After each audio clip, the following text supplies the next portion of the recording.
There's a lot of hype in the B2B selling world around outreach at scale and bringing people into your customer journey. A lot of people in the industry make promises. We only find the hottest leads, or we've got buyers who are ready to go, or we're going to put 153,000 amazingly qualified buyers on your calendar this month.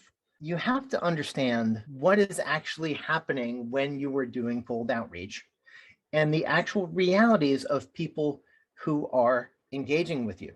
You may have heard of BANT, and that's sort of a qualification paradigm. BANT is BANT, and that stands for budget, authority, need, and timing. When you are doing cold outreach, the people who respond, the people who you are engaging with, the best that you can get from them before you engage with them deeply is an understanding that they have a need. When you do cold outreach, essentially what you are doing is banging a gong and saying, hey, do you need this? Do you need this? Do you need this?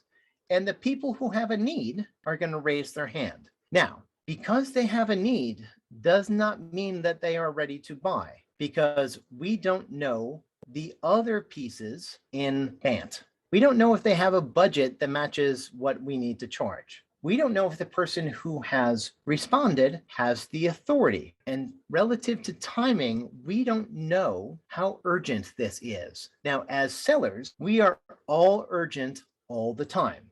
You're talking to me, I'm going to try to close you right now because I have to make my number this month. When you are selling to a cold audience, like you get from cold outreach, cold email, LinkedIn engagement, that sort of stuff, or even advertising and that sort of cold where people have not yet said, "Ooh, yes, we are ready to buy," or we're making a decision. The only thing that you understand is need. And so you have to be really respectful that you are talking to this really qualified customer without the understanding of their timing. That is the difference between having a really successful cold outreach campaign and not having a successful cold outreach campaign. Because if you understand all you were doing in cold outreach is assessing need or discovering need for your product or service, then you know that this is somebody who might buy someday. But you can't actually look at a short time frame, a month, or sometimes even a quarter, and say, this cold outreach is not working because we've had 35 discussions and no sales yet. Well, what you have done is you've actually discovered 35 people who have a need. The timing may not have been right when you reached out to them. They might have 15 other things that they need to do before they can talk to you. So know that what you are doing in cold outreach is filling your pipeline with people who have a need. Urgency, when the timing is right, it's those people who are likely to engage with other kinds of marketing that you have. They might jump in and fill out a form or fill out a contact me form or something, or they might download something, or they might send you an email saying, hey, we'd like to learn more about your solution. That doesn't mean that your cold outreach has been a failure, because cold outreach actually creates an understanding of who needs your solution, but it doesn't actually help you understand where that person is in their process.